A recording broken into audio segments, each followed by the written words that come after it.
అతిపెద్ద ప్రజాస్వామ్య దేశం మన భారతదేశం. ఇక్కడ రాజెవరు అనేది నిర్ణయించేది సామాన్యుడు ఓటు.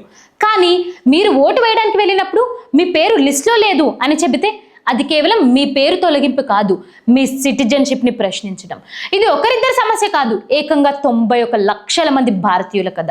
స్విట్జర్లాండ్ జనాభా కంటే ఎక్కువ మంది మన ఓటర్ జాబితా నుండి పక్కా ఒక కలం పోటుతో తొలగించేశారు. ఇది డిలేషనా లేక పక్కా ప్లాన్తో జరుగుతున్న ప్రజాస్వామ్య మోసమా? ఎలక్షన్ కమిషన్ లెక్కల ప్రకారం చనిపోయిన వారిని డూప్లికేట్ ఓట్లు తీయడం అనేది మామూలే. కానీ ఈసారి జరిగిన బల్క్ డినేషన్ వెనుక సంచలన నిజాలు ఉన్నాయి. తెలంగాణ, ఏపీలో దాదాపు 30 నుండి 40 లక్షల ఓట్లు గాలిలో కలిసిపోయాయి. సాఫ్ట్వేర్ ద్వారా ఆటోమేటిక్ డిలేషన్ చేస్తున్నప్పుడు ఒక ఇంటి నెంబర్ లేదా ఒక పేరు ఉన్న వారిని టార్గెట్ చేస్తున్నారు. కానీ నిపుణుల వాదన ఏమిటంటే ఈ అల్గోరిథంలో బయాస్ ఉంది, అంటే ఒక వర్గానికి చెందిన ఓటర్లనే కావాలని ఏరివేస్తున్నారు అని చెప్పేసి వాళ్ళు ప్రశ్నలు ఇస్తున్నారు. ఇది కేవలం చొరబాటుదారులు ఏరివేత అని ప్రభుత్వం చెబుతుంది, కానీ వాస్తవాలు చూస్తే గుండె తరుక్కుపోయేలా ఉన్నాయి. షమీమ్ అఖ్తర్ 17 ఏళ్ల పాటు దేశాన్ని కాపాడుతున్న ఎయిర్ ఫోర్స్ వింగ్ కమాండర్. ఆయన పేరుని అండర్ ఎజెక్షన్ లో పెట్టారట. అంటే ఆయన నేను ఇండియన్ని అని చెప్పి ఆయన ప్రూవ్ చేసుకొని ఆయన ఓటు హక్కు కోసం ఆయన పోరాడుతూ ఉండాలా?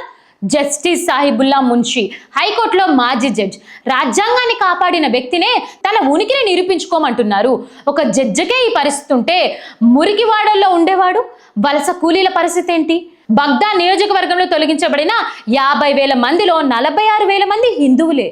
ఇక్కడ దేశభక్తి కంటే పొలిటికల్ ఇంజనీరింగ్ కనిపిస్తుందని చెప్పి అందరూ అడుగుతున్న ప్రశ్నే. డేటా ఎప్పుడు అబద్ధం చెప్పదు. బీజేపీ గెలిచిన చోట ఓటు తొలగింపు కేవలం 4.7% ఉంటే ప్రతిపక్షాలు బలంగా ఉన్న చోట అది 12 నుండి 15% ఉంది. అంటే సామాన్యుడు ఓటు వేయక ముందే గెలుపెవరిది అనేది కంప్యూటర్ స్క్రీన్ మీద డిజైన్ అయిపోతుందా?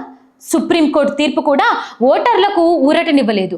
పేరు లేనంత మాత్రాన సిటిజన్షిప్ పోదు, కానీ ఓటు వేయలేరు అనడం ఆపరేషన్ సక్సెస్, కానీ పేషెంట్ మాత్రం డెడ్ అయిపోయాడు అని చెప్పినట్టే ఉంది కదా. అట్లానే ఉంది మన డిసిజన్స్ కూడా. మన దేశంలో ఎన్నికల కమిషన్ అంటే అన్బయాస్డ్ సిస్టమ్ లాంటిది. కానీ 200 మంది ఎంపీలు ఈసీపై అభిశాసన నోటీసులు ఇచ్చినా చర్చ లేకుండా తిరస్కరించబడింది.